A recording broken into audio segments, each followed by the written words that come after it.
ইসলামে নারীদের সাক্ষী পুরুষের সাক্ষীর চেয়ে দুর্বল কেন? অর্থাৎ দুইজন মহিলার সাক্ষী একজন পুরুষের সাক্ষীর সমপর্যায়ের কেন? বিষয়টি বুঝিয়ে বললে ভালো হতো। ধন্যবাদ। দেখুন, ইসলামে বিভিন্ন চুক্তি, লেনদেন, কায় কারবার, এগুলোর সাক্ষ্য দেওয়ার ক্ষেত্রে দুইজন নারীর সাক্ষ্যকে একজন পুরুষের স্বাক্ষর সমান ধরা হয়েছে।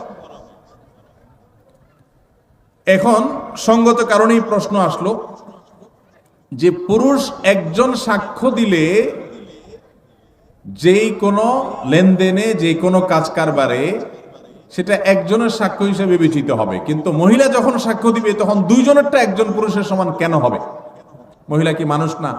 কত মহিলা আছে পুরুষের চাইতে আমলের দিক থেকে আরো ভালো, আছে না নাই? অনেক পুরুষ আছেন যিনি পুরুষের চাইতে বেশি আল্লাহর প্রিয় বান্দা। তাহলে সেক্ষেত্রে সাক্ষ্য দেওয়ার ক্ষেত্রে নারীর অর্ধেক কেন?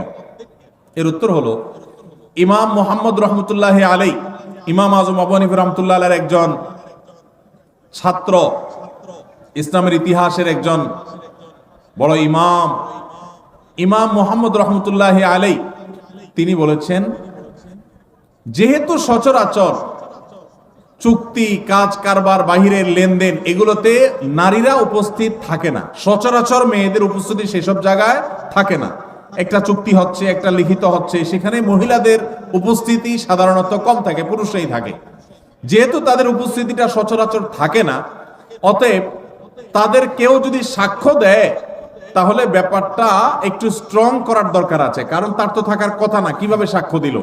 সেজন্য এটাকে স্ট্রং করবার জন্য আরেকজন নারীর সাক্ষ্য যখন দেয় তখন সেই স্ট্রংনেসটা চলে আসে।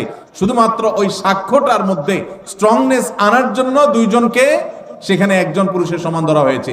এখানে কোনো মর্যাদার তারতম্য বোঝাবার জন্য নয়, যে নারী তো বাহিরে সাধারণত থাকে না, যদি সাক্ষ্য দেয় তাহলে সেক্ষেত্রে মানুষের মনের মধ্যে এই সংশয় আসতে পারে, নারী কোত্থেকে আসলো এখানে। এই সংশয় দূর করবার জন্য আরেকজন নারী যখন সাক্ষ্য দেয় তখন আর সংশয় করবার কোনো সুযোগ থাকে না। তাহলে এখানে মর্যাদার কোনো পার্থক্যের জন্য এটি করা হয়নি। এটা আমি মুহাম্মদ রহমতুল্লাহ বলেছেন, আর অনেক ইমামগণ অনেক ব্যাখ্যা দিয়েছেন।